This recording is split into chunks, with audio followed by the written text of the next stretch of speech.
What is going on, everybody? Cullen the Great here.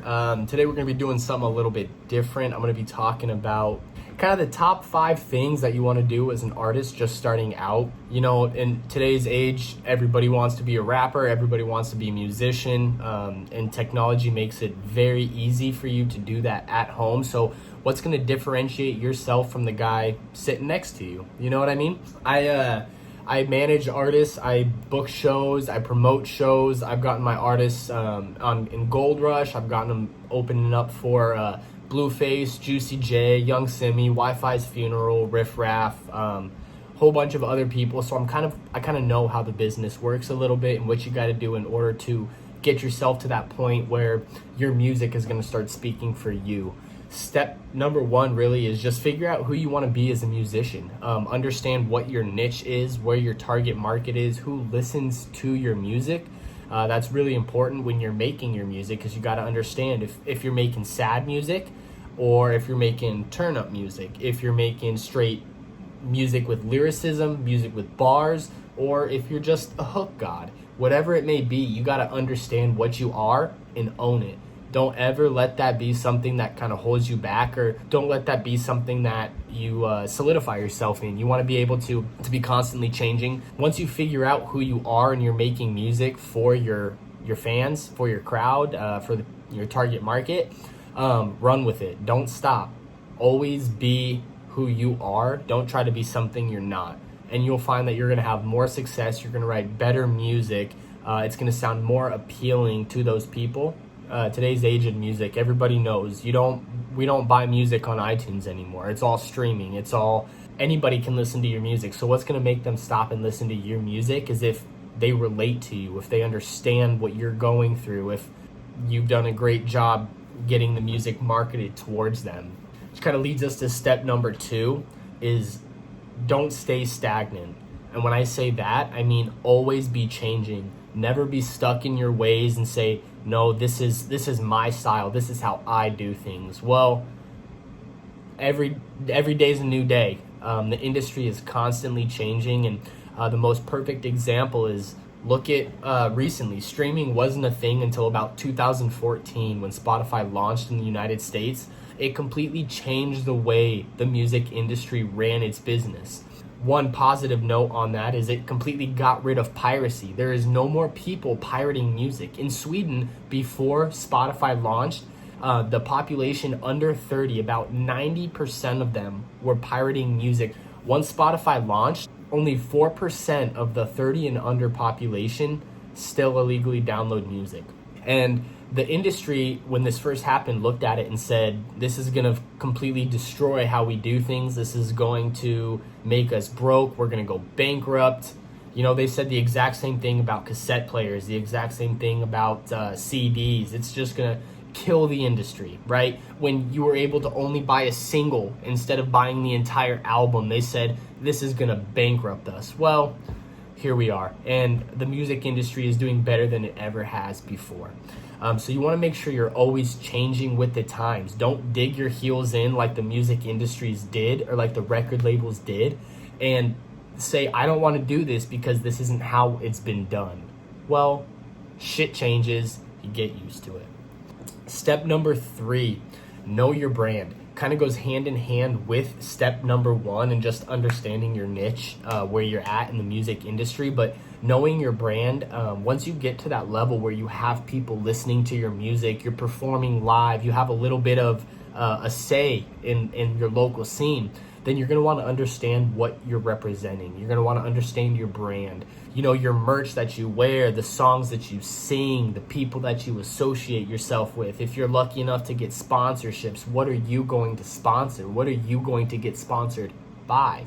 So it's really important you understand this brand, because it's going to better allow you to market yourself as a musician and get your music out there to the people that need to hear it. Step number 4, marketing. This is probably one of the most important steps that you need to understand as a young musician. Or if you're going to spend 100% of your day working on music, dedicate at least 70% of that to marketing. Because you can write the greatest song that anybody has ever heard, right? But it is not going to get heard by anyone unless you market it. So if you don't understand marketing, if you don't know how to get your music out there, then you're going to want to read up on it. You're going to want to grab a few books, check it out. One of my favorites that I think every DIY musician, everybody starting out should check out is How to Make It in the New Music Industry by Herstand. For those of you that don't know Herstand, he's an independent musician that's really made a name for himself in the business aspect of the industry. He understands, he lays it out black and white. There is no gray. So it's very easy to understand, and he himself is a musician, so obviously he's going to write what's best for us musicians to be the most successful. So I definitely recommend checking that out, but spending a lot of your time marketing your music is going to get you to where you want to go. So understand how to market, understand who's listening, and understand how to get more people attracted to your music. Step number 5, be genuine. I say this because a lot of people, their head gets really big when you get your first 1,000 views, right? Congratulations. That's a lot of people that checked out your music. You're heading in the right direction.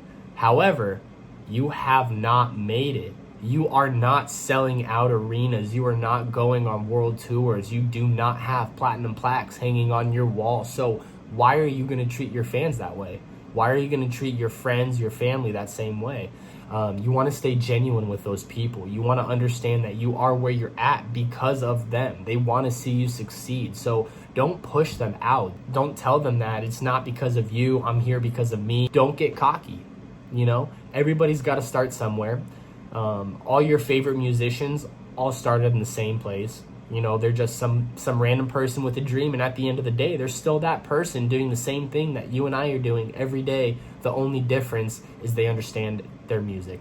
And being genuine as a starting artist is really important, because you have people like Beyonce. She doesn't have time to respond to every single fan that's tweeting at her. She actually more than likely has a team responding to people on her social media.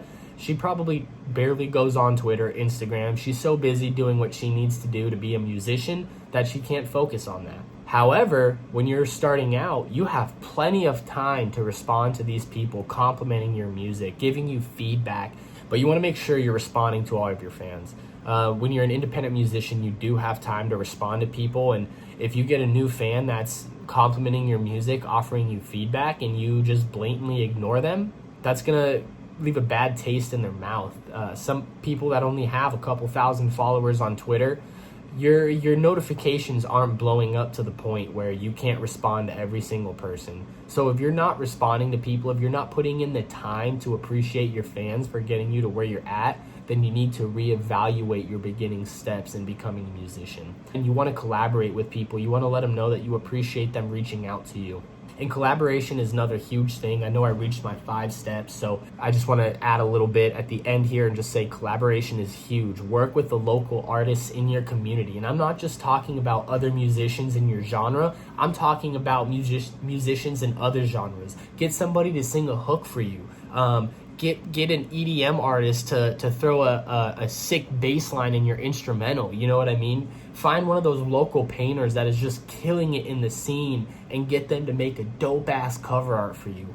All of that is only going to expand your brand. It's only going to get your name out there more. So it's really important that you collaborate with these local artists in your area. Don't think you're too good for them, or don't think my music's better. Always be open-minded. Always try to better yourself and better those around you, because it's only going to make everybody else more successful.